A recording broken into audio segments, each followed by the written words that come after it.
Subscribe करें हमारे YouTube channel साधना gold को और पाएं वीडियो सबसे पहले। और हाँ, बेल आइकन दबाना ना भूलें। एक दिन की बात है, जरासंध से युद्ध करने के लिए कृष्ण और बलराम, कृष्ण और भीम, अर्जुन तीनों एक ब्राह्मण का रूप धारण करके जरासंध के पास जाते हैं। भगवान कृष्ण कहते हैं कि हे राजन, हम तीनों में से एक को, किसी को चुन लो, आपसे मल्ल युद्ध करना चाहता हूं। जरासंध कहता है कि ब्राह्मण का काम लड़ना नहीं है, आपको धन वैभव संपत्ति चाहिए सो आपको हम दे सकते हैं, जो सुख संपत्ति चाहिए हम आपको देंगे,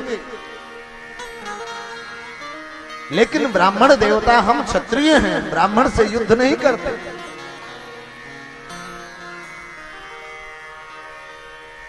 एकदा मातुले वै प्राह राजन वृको दरः नासक्तो हम जरासंधम निर्जेतम युद्ध माधव। भगवान ने जब सुना कि हम ब्राह्मणों से युद्ध नहीं करेंगे तो कहें, क्या महाराज आप कायर हो क्या? अरे हम युद्ध की याचना मैं कर रहा हूं, आप थोड़ी हमें ललकार रहे हो।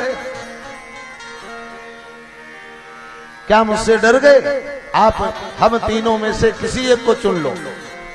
जरासंध ने कहा, ये बीच वाला जो है भीम, ये देखने में ठीक है, बाकी तुम सब तो किसी काम के नहीं।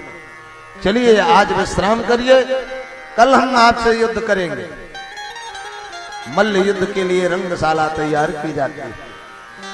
प्रातः काल युद्ध प्रारंभ होता है। युद्ध करते करते भीम थक जाते हैं।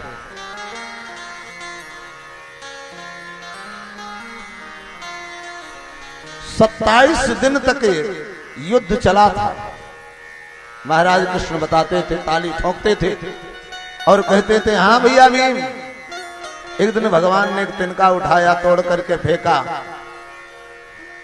भीम ने फाड़ करके फेंक दिया, फिर जुड़ गया। भगवान कहे कि भैया ऐसे नहीं, फिर तिनका तोड़े, दाएं का बाएं, बाएं का दाएं फेंके, फिर उसकी मृत्यु हुई। महाराज परीक्षित ने पूछा कि प्रभु ये कौन था जिसकी मृत्यु नहीं हो रही थी? महाराज सुखदेव जी कहते हैं कि राजा बृहद्रथ जरासंध के पिता थे और काशी नरेश की पुत्री जरासंध की मां थी। एक दिन महाराज चंड कौशिक पधारे। बृहद्रथ ने प्रार्थना किया कि प्रभु हमारे कोई संतान नहीं, आप तो परम योगी हैं, परम संत हैं, परम भगवान के भक्त हैं, आपके कृपा से क्या वंचित रह सकता है? महाराज ने अपना एक फल दिया, जो जीवन में सत्कर्म किया जाता है उसी का फल तो प्रदान किया जाता है। चंड कौशिक ने फल दिया। रानी ने काट करके फल को दो भागों में खाया, इसलिए दो भागों में पैदा हुए। जब जन्म हुआ तो महाराज देखे कि दो भाग का बालक है, इसको फेंकवा दिया। जरा राम की राक्षस ने घूमते घूमते एक टुकड़े को पाई, आगे गई दूसरे टुकड़े को पाई, जैसे देखने के लिए संधि किया, जैसे जोड़ा और खिलखिला के हंसने लगे, इसीलिए उनका नाम जरासंध पड़ा।